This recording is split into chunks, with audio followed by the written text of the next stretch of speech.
In case some of you guys haven't noticed, over the years, the game of Dungeons & Dragons 5th edition has accumulated a lot of playable races, and as is the nature of any game, both tabletop RPG or video game, there are going to be those that are better and those that are worse. No matter what game you play, there will always be a meta, no pun intended, on what is better and worse. So I asked 2 Dungeons & Dragons players to debate for me what the best playable race in Dungeons & Dragons is. I left the question purposefully vague so they could go in whatever direction they think best means. So welcome to part 5 of the Master Debater Dungeons & Dragons edition. If you do not know what that is, be sure to watch this video linked right up here, the first few minutes explaining the rules of the game. And after you are done watching the video, be sure to leave a like on it, subscribe if you have not, and let me know who you think should have won the debate and what you think the best playable race in Dungeons & Dragons is. So without further delay, enjoy the Master Debater Dungeons & Dragons edition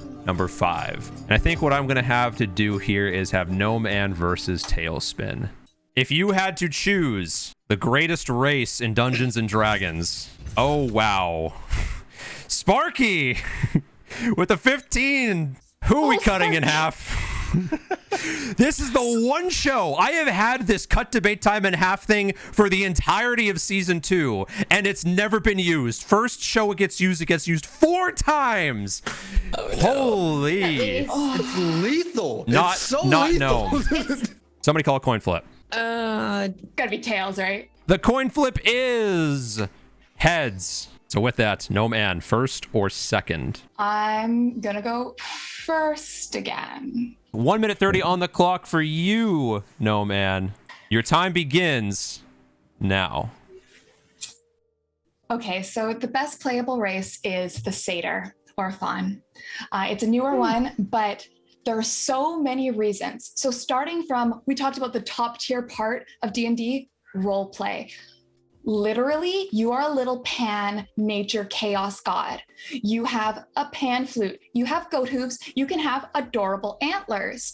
The amount of delight, and as opposed to something like the horny bard, or where it's a very sort of like, it's a fun dynamic, but here you have like a wholesome little creature of pure joy and chaos, just like boop, in the middle of any campaign, livens things up. But the other reasons are the mechanics. So in addition to having a charisma bonus and a dexterity bonus, the Satyr has magical resistance, which is so freaking OP, I don't know how it's a thing. They are just resistant to magic. Again, coming out at level 1 with that kind of ability as your racial trait is enough. In addition to just being a really great feature, also gives you the space to kind of play into the role play stuff, because you know, if you're saying like, oh, I'm a little bit chaotic, maybe you're not making the best strategic choices, but you've got this sort of beefy resistance to back it up for you, which just makes such a fun campaign.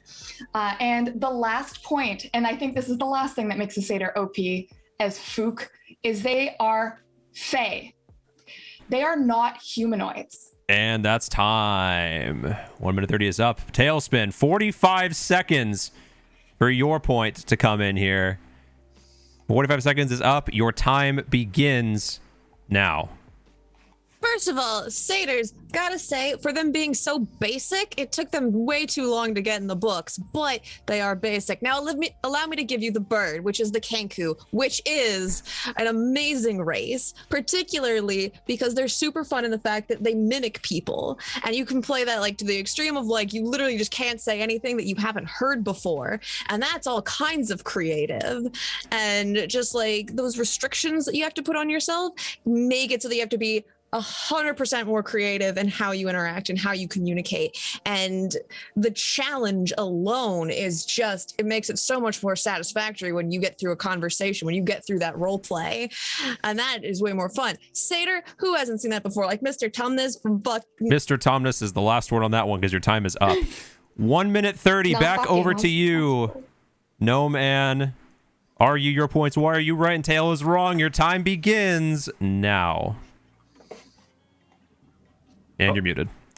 Let's run it. As I was saying, since Satyr are not humanoids, they are Fae. Any spell that you have that says a humanoid within sight, a humanoid that can perceive this, doesn't work on them. They have magical resistance to like 5 spells that work on them, and the rest of them just like don't. So you've created this little carefree, delightful creature that can just exist as a sort of around the mechanics. Now, it does have weaknesses. It's not so OP that you're going to ruin the mechanics for the GM, but it also makes your GM be a little bit creative. But in terms of both abilities of role-playing, mechanics, and combat, 10 out of 10 Satyr, as opposed to Kenku, which are really just Aarakocra who need therapy. Like, not being able to form your own ideas really limits your role-playing ability. It really limits the amount of contribution that you can bring to the team mechanically as well. And a game that's built on communication, nerfing a character with a racial trait with your limiting your communication, especially if you're playing over an audio-based medium, like what are you gonna do? You're suddenly reining yourself in so much. If you want to be a cool flying dude, be an owl folk. Be a hummingbird Aarakocra. There are way better birds than crows.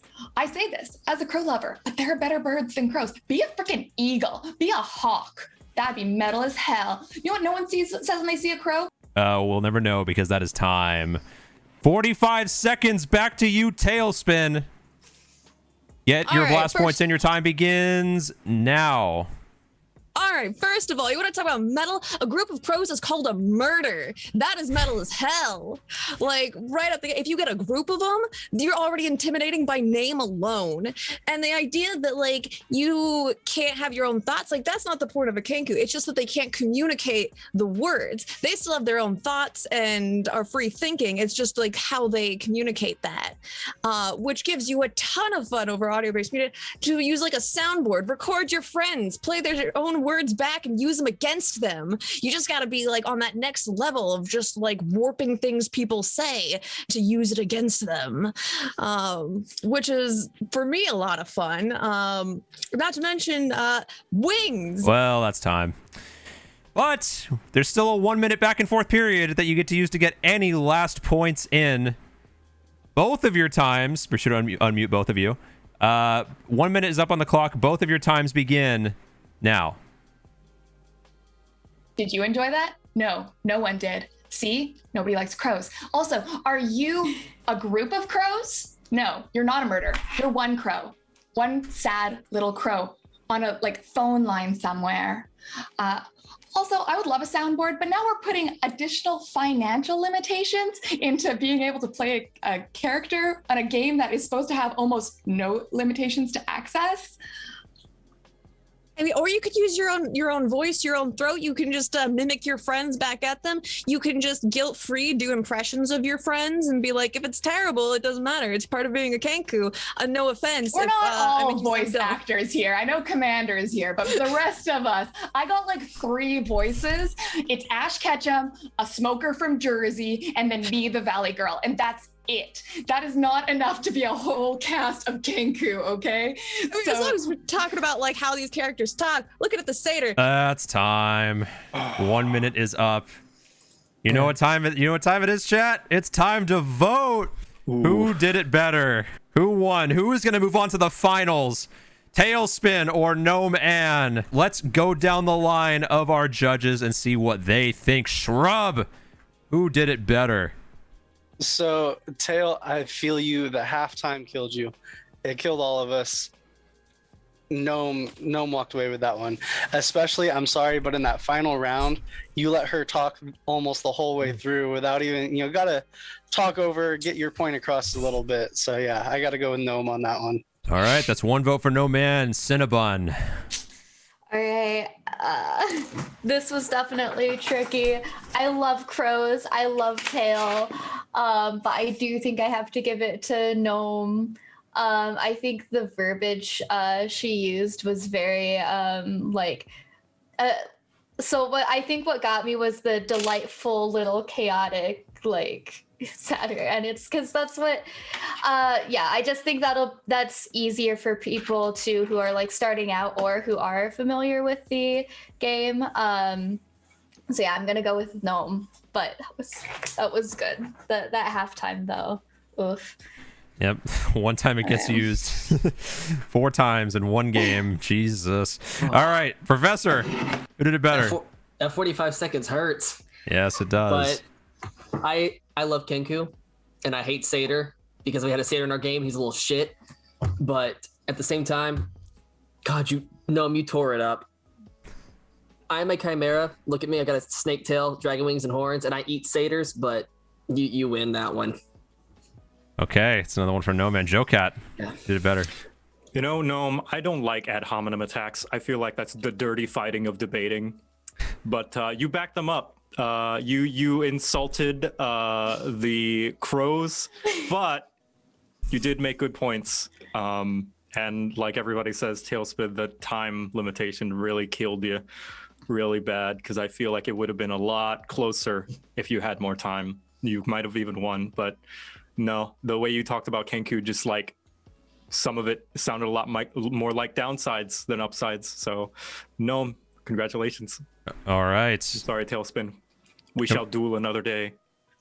Commander, who did it better? Yeah, I think objectively speaking, the better debater here was Gnome. And the answer is just in the energy that she brought to the debate and the points that she brought up. I think that there is a place in every debate for a little bit of bashing, and she slipped it in there in a way that made me go, damn. Like, you're not wrong. And like, I love Kenku. I play Kenku all the time. They are a hard race to play, so I don't know if I could say they're objectively the best. And that started off already kind of hard for me, but then that 45 seconds really killed you too, Tail. So yep, I'm gonna have to agree with everyone so far and say no. All right, Nate, who did it better? So I thought that was really fun. I loved how Gnome described her satyr. And then Tailspin came in, and her very first line was pretty much, "Hey, your satyr, he ain't shit." And they got so aggressive.